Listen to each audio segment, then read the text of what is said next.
Today I present to you a papal document on usury. Given that there are now Catholics in the public sphere calling great Catholic thinkers socialists and engaging in apologetics for Masonic economic systems, I thought I might get ahead of some of this nonsense and put up a papal document that defines and condemns usury.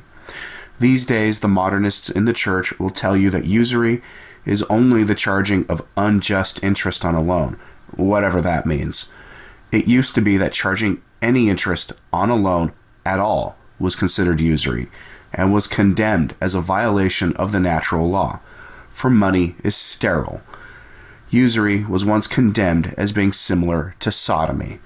In our age, when the church now accepts tacitly disordered sexual behavior, we also accept usury.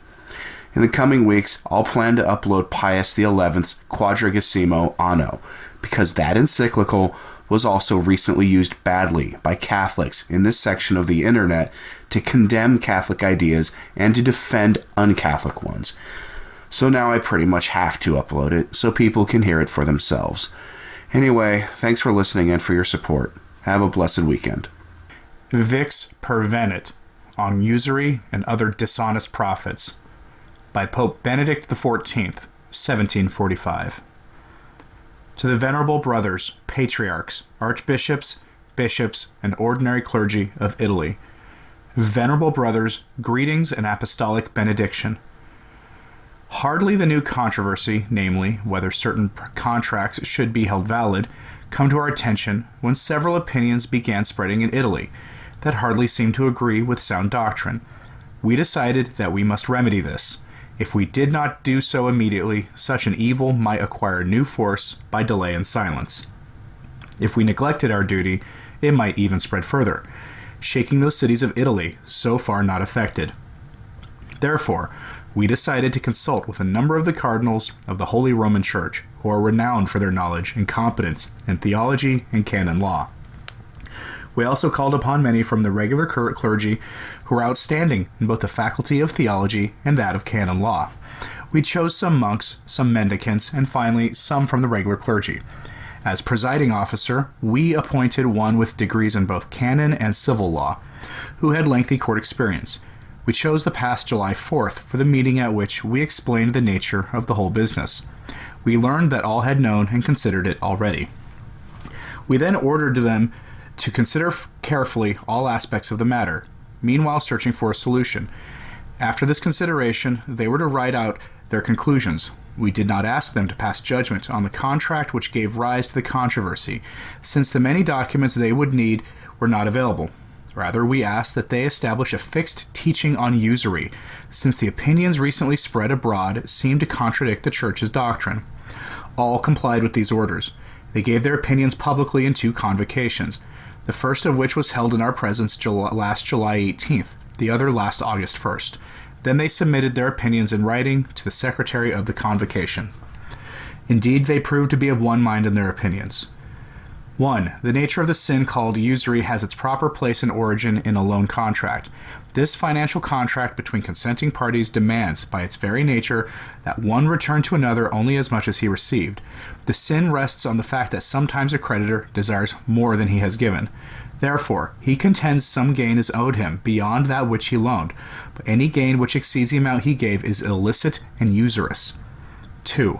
One cannot condone the sin of usury by arguing that the gain is not great or excessive, but rather moderate or small. Neither can it be condoned by arguing that the borrower is rich, nor even by arguing that the money borrowed is not left idle, but is spent usefully, either to increase one's fortune, to purchase new estates, or to engage in business transactions. The law governing loans consists necessarily in the equality of what is given and returned. Once the equality has been established, whoever demands more than that violates the terms of the loan. Therefore, if one receives interest, he must make its restitution according to the commutative bond of justice. Its function in human contracts is to assure equality for each one. The law is to be observed in a holy manner. If not observed exactly, reparation must be made. By these remarks, however, we do not deny that at times, together with the loan contract, certain other titles, which are not at all intrinsic to the contract, may run parallel with it. From these other titles, entirely just and legitimate reasons arise to demand something over and above the amount due on the contract. Nor is it denied that it is very often possible for someone, by means of contract differing entirely from loans, to spend and invest money legitimately either to provide oneself with an annual income or to engage in legitimate trade and business. From these types of contracts, honest gain may be made. There are many different contracts of this kind. In these contracts, if equality is not maintained, whatever is received over and above what is fair is a real injustice. Even though it may not fall under the precise rubric of usury, since all reciprocity, both open and hidden, is absent, restitution is obligated. Thus, if everything is done correctly and weighed in the scales of justice, these same legitimate contracts suffice to provide a standard and principle for engaging in commerce and fruitful business for the common good. Christian minds should not think that gainful commerce can flourish by usuries or other similar injustices. On the contrary, we learn from divine revelation that justice raises up nations. Sin, however, makes nations miserable. But you must diligently consider this, that some will falsely and rashly persuade themselves, and such people can be found anywhere, that together with loan contracts there are other legitimate titles, or, accepting loan contracts, they might convince themselves that other just contracts exist, for which it is permissible to receive a moderate amount of interest. Should anyone think like this, he will oppose not only the judgment of the Catholic Church on usury, but also common human sense and natural reason.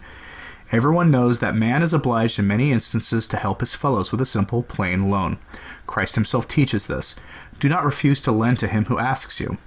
In many circumstances, no other true and just contract may be possible except for a loan.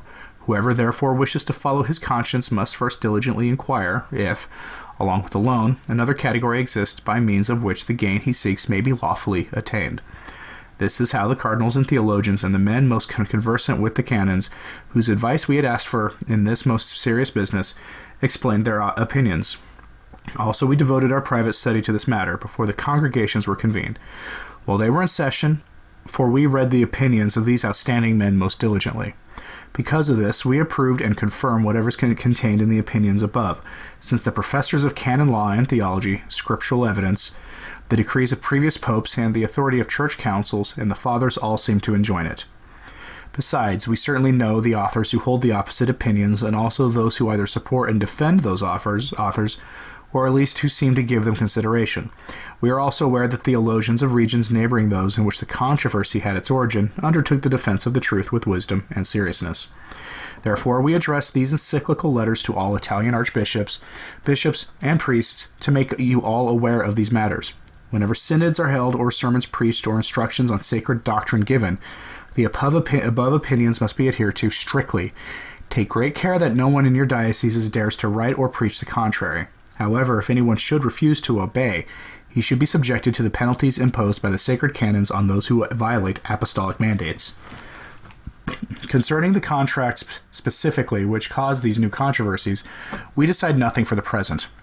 We also shall not decide now about the other contracts in which the theologians and canonists lack agreement. Rekindle your zeal for piety and your conscientiousness so that you may execute what we have given. First of all, show your people with persuasive words that the sin and vice of usury is most emphatically condemned in the sacred scriptures, that it assumes various forms and appearances in order that the faithful, restored to liberty and grace by the blood of Christ, may again be driven headlong into ruin. Therefore, if they desire to invest their money, let them exercise diligent care lest they be snatched by cupidity, the source of all evil.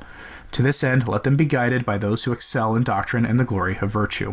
In the second place, some trust in their own strength and knowledge to such an extent that they do not hesitate to give answers to those questions which demand considerable knowledge of sacred theology and of the canons. But it is essential for these people, also, to avoid extremes, which are always evil. For instance, there are some who judge these matters with such severity that they hold any profit derived from money to be illegal and usurious. In contrast to them, there are some so indulgent and so remiss that they hold any gain whatsoever to be free of usury. Let them not adhere too much to their private opinions. Before they give their answer, let them consult a number of eminent writers. Let them accept those views which they understand to be confirmed by knowledge and authority. And if a dispute should arise, when some contract is discussed, let no insults be hurled at those who hold the contrary opinion, nor let it be asserted that it must be severely censured, particularly if it does not lack the support of reason and of men of reputation. Indeed, clamorous outcries and accusations break the chain of Christian love and give offense to and scandal to the people. In the third place, those who desire to keep themselves free and untouched by contamination of usury, and to give their money to another in such a manner that they may receive only legitimate gain, should be admonished to make a contract beforehand. In the contract, they should explain the conditions and what gain they expect from their money. They will not only greatly help to avoid concern and anxiety, but will also confirm the contract in the realm of public business. This approach also closes the door on controversies, which have arisen more than once, since it clarifies whether the money, which has been loaned without apparent interest, may actually contain concealed usury. In the fourth place, we exhort you not to listen to those who say that today the issue of usury is present in name only, since gain is almost always obtained from money given to another. How false is this opinion, and how far removed from the truth? We can easily understand this if we consider that the nature of one contract differs from the nature of another. By the same token, the thing which results from these contracts will differ in accordance with the varying nature of the contracts. Truly an obvious difference exists between gain, which arises from money legally, and therefore can be upheld in the courts of both civil and canon law, and gain which is illicitly obtained, and must therefore be returned according to the judgments of both courts. Thus, it is clearly invalid to suggest, on the grounds that some gain is usually received from money lent out, that the issue of usury is irrelevant in our times. These are the chief things we wanted to say to you. We hope that you may command your faithful to observe what these letters prescribe, and that you may undertake effective remedies if disturbances should be stirred up among your people because of this new controversy over usury, or if the simplicity and purity of doctrine should become corrupted in Italy. Finally, to you and to the flock committed to your care, we impart the apostolic benediction. Given in Rome at St. Mary Major, November 1st, 1745, the year of our pontificate.